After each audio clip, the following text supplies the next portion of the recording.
Hi friends, நான் உங்கள் நடிகர் ஸ்ரீராம் சந்திரசேகர் பேசுறேங்க. இன்னும் நீங்க பல படங்கள்ல பார்த்திருப்பீங்க. லைக் தெய்வ திருமகள், முதலிடம், கோ, திருமணம் என்னும் நிக்கா, மனிதன் தானா சேர்ந்த கூட்டம், இப்படி ஒரு பல படங்கள்ல பார்த்திருப்பீங்க.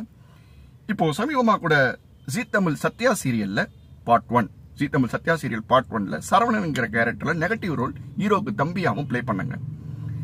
இப்போ வரக்கூடிய மே மாதம் 14ஆம் தேதி 2022ல மே மந்த் 14th 2022ல என்னோட நண்பரான நடன இயக்குனருமான என்னோட நண்பர் சுகன்கிறவர் ஸ்டார் அபிநயா அப்படிங்கிற டான்ஸ் குரூப் நடத்தி வந்துட்டு இருக்காரு.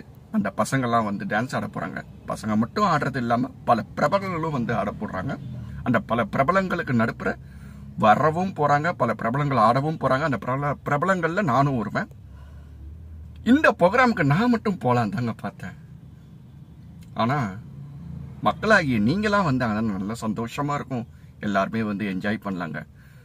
சந்தோஷம் எங்க கிடைக்கும்? மக்களுக்கு நடைபெறலான்னு நடக்கும். மக்களுக்கு நடுப்புறதானே கிடைக்கும். ஸோ சந்தோஷம் எங்க கிடைக்க போகுது?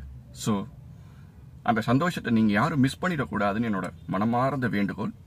அது மட்டும் இல்லாம இந்த ப்ரோக்ராமை யார் நடத்துறாருன்னு பார்த்தீங்கன்னா, விச்சூர்ல தலைவரான சங்கரனை நடத்த போறாரு. இந்த ப்ரோக்ராமே விச்சூர்ல நடக்க போகுது. அது விச்சூர்ல நடக்கிறது மட்டும் இல்லாம விச்சூர்ல தலைவரான சங்கரன் நடத்த போறாரு. ஸோ தலைவரே அங்க வந்து நிக்க போறாரு. மக்களாகிய நம்ம வேணாமா? நம்ம வந்து சந்தோஷப்பட வேண்டாமா? ஸோ அங்க வாங்க, நம்ம என்ஜாய் பண்ணுவோம். எல்லாரும் அங்க மீட் பண்ணுவோம். ஓகே.